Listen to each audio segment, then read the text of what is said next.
Hello friends, నా ఛానల్కి స్వాగతం అండి. మంచి కథలు వినాలనుకుంటే తప్పనిసరిగా నా ఛానల్ని సబ్స్క్రైబ్ చేసుకోండి. ఈ రోజు నేను మీకు చదివి వినిపించే కథ చందమామ కథల్లోని రాజుగారి ముస్తాబు.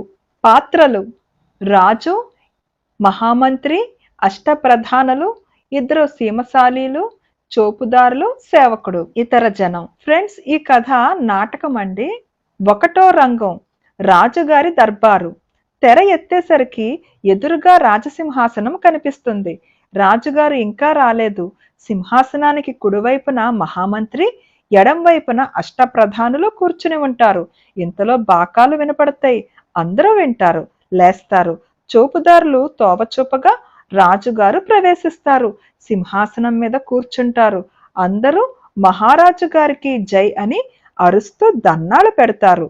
రాజు, మహామంత్రి, ఇవాళ విశేషాలేమిటి అన్నాడు. మహామంత్రి, ఏమీ లేవు మహాప్రభు అన్నాడు. రాజు, మన రాజ్యంలో ప్రజలంతా క్షేమంగా ఉన్నారా అన్నాడు. మహామంత్రి, ఉన్నారు ప్రభు అన్నాడు. రాజు, దసరా పండగ ఎప్పుడు అన్నాడు. మహామంత్రి, వచ్చే సోమవారం నాడే ప్రభు అన్నాడు.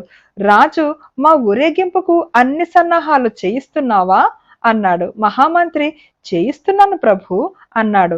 రాజు, మనం సాటి రాజుల్లోకెల్లా హోదా గలవాళ్ళం కాబట్టి దసరా ఊరేగింపులో సాటి రాజుల్ని మించేటట్లుగా ఎక్కువ ఖరీదు, నాణ్యం, పనితనం గల దుస్తుల్ని మేము ధరించాలి అన్నాడు. మహామంత్రి, ధరించండి ప్రభు అన్నాడు. రాజు, మన రాజ్యంలోని సాలెవాళ్లు మాకు బొత్తుగా నచ్చట్లేదు. సీమలో ఉన్నారట మంచి సాలీలు, పిలిపించమని నీకు చాలా రోజుల క్రితమే ఆజ్ఞ ఇచ్చాం, ఇంకా పిలిపించలేదే అన్నాడు. మహామంత్రి, సీమ ఏలుతూ ఉన్న రాజుగారికి మీ కోరిక తెలియచేశాను, వారు ఇద్దరు సాలీలను పంపించారు అన్నాడు. రాజు, భేష్ భేష్, చెప్పవేం మరి అన్నాడు. మహామంత్రి, దేవరవారి దర్శనం కోసం ఆ సాలీలిద్దరూ ద్వారం వద్ద వేచి ఉన్నారు అన్నాడు. రాజు, సంతోషం సంతోషం, తొందరగా ప్రవేశపెట్టు అన్నాడు.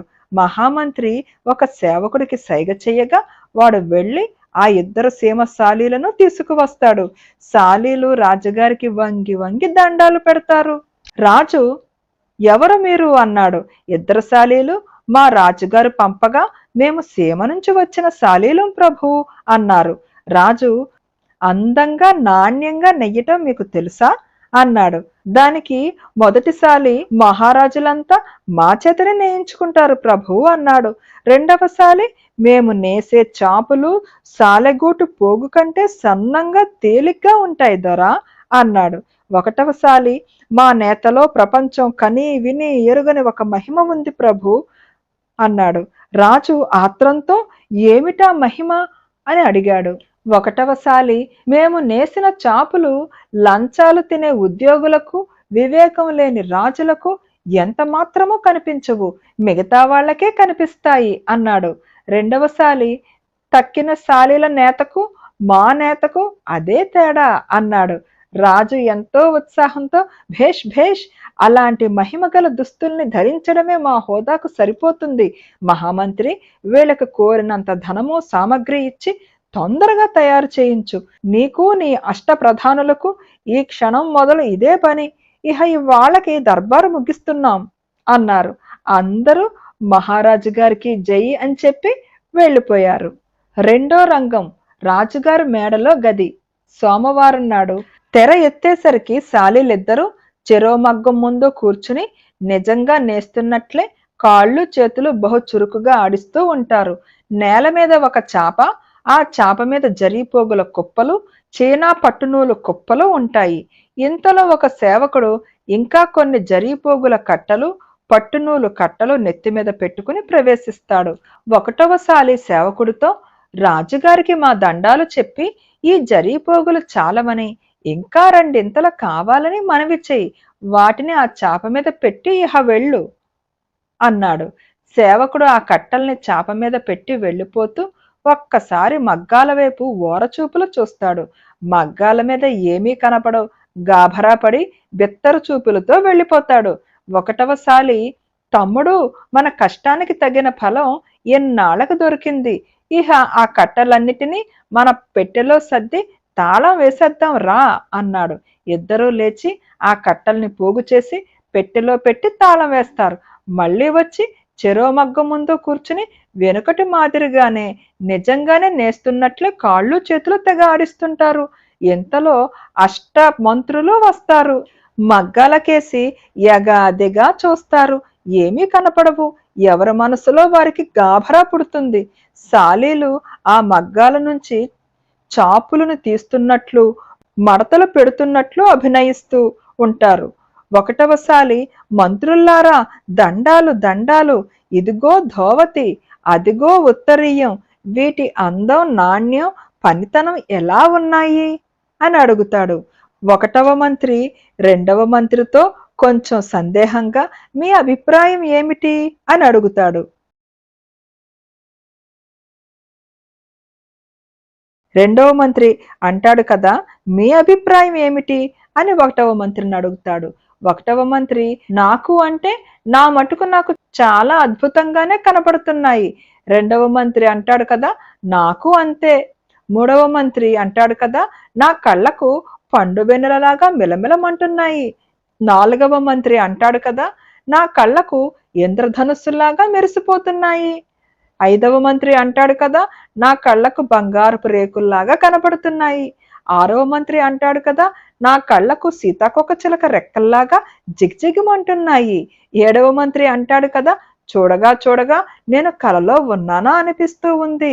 ఎనిమిదవ మంత్రి ఏడవ మంత్రితో అంటాడు కదా, నేను అదే చెప్పబోతున్నా, ఇంతలో మీరే చెప్పేశారు.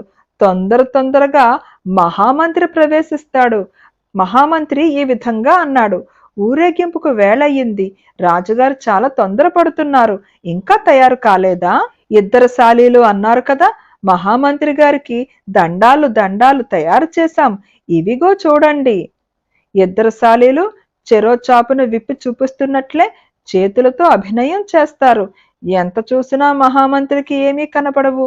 తాను ముసలివాడు, చూపు తక్కువ కాబట్టి కళ్ళద్దాలు పెట్టుకుంటాడు, మళ్ళీ చూస్తాడు. అప్పటికే ఏమీ కనపడవు. మహామంత్రి తనలో తాను ఈ విధంగా అనుకుంటాడు, ఏమిటి వింత, ఏ చాపు నాకు కనిపించటం లేదు. కనిపించడం లేదని చెబితే నన్ను లంచగొండి మంత్రి అంటారు. గట్టి చిక్కే వచ్చిందే అనుకున్నాడు. ఒకటవసాలి మహామంత్రి గారు సెలవెయ్యండి, ఎలా ఉంది మా పనితనం? మహామంత్రి గారు అన్నారు కదా, అద్భుతం అద్భుతం, ఓహోహో, ఏమి రంగులు, ఎంత నాణ్యం, ఎక్కడా కనీ విని ఎరుగను. అప్పుడు తెరలోపల బాకాలు వినిపిస్తాయి. అందరూ వింటారు. కొంతసేపటికి ఇద్దరు చోపుదారులు తోవచూపగా రాజుగారు ప్రవేశిస్తారు. అంతా వంగి వంగి దన్నాలు పెడుతూ మహారాజు గారికి జై అంటారు. రాజుగారు, ఎందరు మంత్రులు ఉండి కూడా ఇంత ఆలస్యం ఎందుకయింది? మాకు చాలా కోపం వచ్చింది, విచారిద్దామని స్వయంగా వేంచేశాం అన్నారు. మహామంత్రి, కోపం వద్దు మహాప్రభు, అవిగో తయారైనాయి చూడండి అన్నాడు. రాజు, ఏవి ఎక్కడా అన్నాడు. మహామంత్రి, అవిగో వాళ్ళ చేతుల్లో ఒక ధోవతి, ఒక ఉత్తరీయం అన్నాడు. అష్టమంత్రులు, ఏమి అందం, ఎంత నాణ్యం, ఎలాంటి పనితనం అన్నారు. రాజు తనలో తాను, ఏమిటి వింత, నాకు ఏమీ కనిపించటం లేదు. నిజంగా నేను వివేకం లేని రాజునా?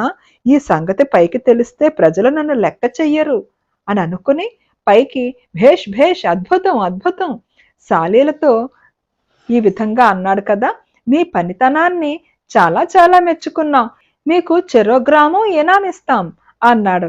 ఇద్దరు సాలీలు దన్నాలు పెడుతూ మహారాజు గారికి జయీ భవ, దిగ్విజయీ భవ అన్నారు. రాజు, ఈ చాపుల్ని మేము ఇప్పుడే ధరించాలి అన్నారు. ఒకటవసాలి ఈ విధంగా అన్నాడు, దేవరా, ఈ చాపుల్ని మా చేతులతో మేమే కట్టాలి. రాజుగారు, భేష్, అలాగే కానివ్వండి అన్నారు. రెండవసాలి ఈ విధంగా అన్నాడు, మీరు కట్టిన ఆ పాత చాపును విప్పాలి, వీరందరినీ బయటికి పొమ్మని ఆజ్ఞ ఇవ్వండి అన్నాడు. రాజు, మేము ఈ సాలిలు తప్ప ఇక్కడ ఎవ్వరూ ఉండరాదు, అంతా బయటికి పొండి అన్నారు. అంతా వెళ్ళిపోయారు. రాజుగారు కట్టుకుని ఉన్న ధోవతిని సాలీలు విప్పుతారు. తర్వాత ఏం జరిగిందో చూద్దాం. రాజవీధికి రెండు వైపులా బార్లు తీర్చి జనం తండోపతండాలుగా నిల్చున్నారు. రాజుగారు ఊరేగింపు ఇంకా రాలేదు. మహామంత్రి అష్టమంత్రులు మాత్రం ముందు ప్రవేశిస్తారు వీధులు తనిఖీ చేయడానికి. మహామంత్రి అంటాడు కదా ఒకటో మంత్రితో, ఆ సీమచాపలు ధరించిన తర్వాత మన రాజుగారు అచ్చంగా మన్మధుడులాగే కనపడుతున్నారు. ఒకటవ మంత్రి ఈ విధంగా అన్నాడు. వాళ్ళు శాలీలు కారు, నిజంగా దేవతలు. రెండవ మంత్రి అన్నాడు కదా, వినండి వినండి, ప్రజలంతా మహారాజుకి జై అంటున్నారు. మూడవ మంత్రి అన్నాడు కదా, ఊరేగింపు బయలుదేరింది. నాలుగవ మంత్రి అన్నాడు కదా, అటు చూడండి, ఆ పిల్లవాడు ఎందుకో పక్కున నవ్వుతూ చప్పట్లు కొడుతున్నాడు. మహామంత్రి గారు అన్నారు కదా, ఎక్కడా? అవును, ఏమిటో బిగ్గరగా అరుస్తున్నాడు కూడాను. ఏమిటా అరుపు, బాగా వినండి అన్నాడు. ఒకటవ మంత్రి అన్నాడు కదా, రాజుగారికి దిశమల ఎబ్బెబ్బే, రాజుగారికి దిశమల ఎబ్బెబ్బే అని అరుస్తున్నాడు. రెండవ మంత్రి, ఆ పిల్లవాడు ఒక్కడే కాదు, రాజుగారికి దిశమల అబ్బెబ్బే అంటూ ప్రజలందరూ అరవసాగారు, వినండి అన్నాడు. మహామంత్రి అన్నాడు కదా, మరి అందరికీ దిశమలగా కనిపిస్తే మనకు అలా కనిపించడం లేదా? చాలా చిత్రంగా ఉంది. దానికి అష్టమంత్రులు, మాకు విచిత్రంగానే ఉంది అన్నారు. నవ్వులు, చప్పట్లు, రాజుగారికి దిశమల అబ్బెబ్బే అనే కేకలు వినిపిస్తూ ఉంటాయి. మహామంత్రి, అష్టమంత్రులు గుడ్లు అప్పగించి గుట్టకలు మింగుతూ ఉంటారు. నచ్చిందా ఈ కథ? నా కథ నచ్చితే తప్పకుండా లైక్ చేయండి, షేర్ చేయండి అండ్ సబ్స్క్రైబ్ చేసుకోవడం మర్చిపోకండి. Thank you.